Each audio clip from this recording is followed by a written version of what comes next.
లోపల దర్శనానికి అయ్యి మేము అందరం కార్యకర్తలం బయలుదేరినాం.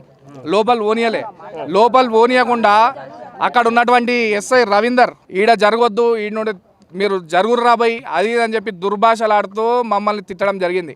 తిట్టిన తర్వాత మేము అక్కడనే కార్పెట్ వేసుకొని మేము ఇక్కడనే ఉంటామయ్యా, మేము దేవుడి దగ్గర బోనాలు సమర్పించుకుంటున్నాం, మేము దర్శనం చేసుకుంటాం, మేము ఇక్కడనే ఉంటామని చెప్పగా ఆయన ఇమ్మీడియట్గా రాఘవేందర్ ఇన్స్పెక్టర్ని పిలిచిండు.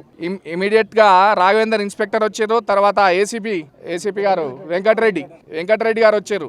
వాళ్ళు వచ్చి ఇదంతా నువ్వే చేస్తున్నావురా అనుకుంటా మా బజరంగ దళ కార్యకర్త నన్ను సాయిని ఇద్దరిని పక్కకు పెట్టి భౌతికంగా దాడి చేసి మా మీద నలుగురు పోలీసులు కలిసి భౌతికంగా దాడి చేసి ఇబ్బంది పెట్టి మమ్మల్ని కొట్టి మా ఫోన్ లాక్కొని, అట్లాగే ఇన్స్పెక్టర్ రాఘవేందర్ ఏమంటుండంటే నా ముడ్డల దైవం అంటారా నేను అంటుండు. అంటే ఇంత అహంకారం ఉందా రాష్ట్ర ప్రభుత్వం?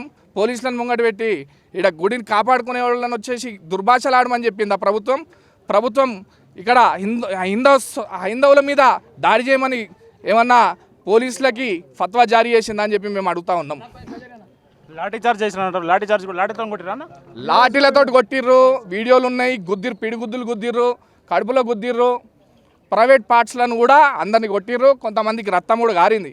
వాళ్ళు ఇప్పుడు ఎమ్మెల్సీకి పంపించినాం, ఎమ్మెల్సీ తీసుకొని వస్తారు. వాళ్ళ మీద ఖచ్చితంగా కఠిన చర్యలు తీసుకోవాలని చెప్పి ప్రభుత్వాన్ని డిమాండ్ చేస్తున్నాం.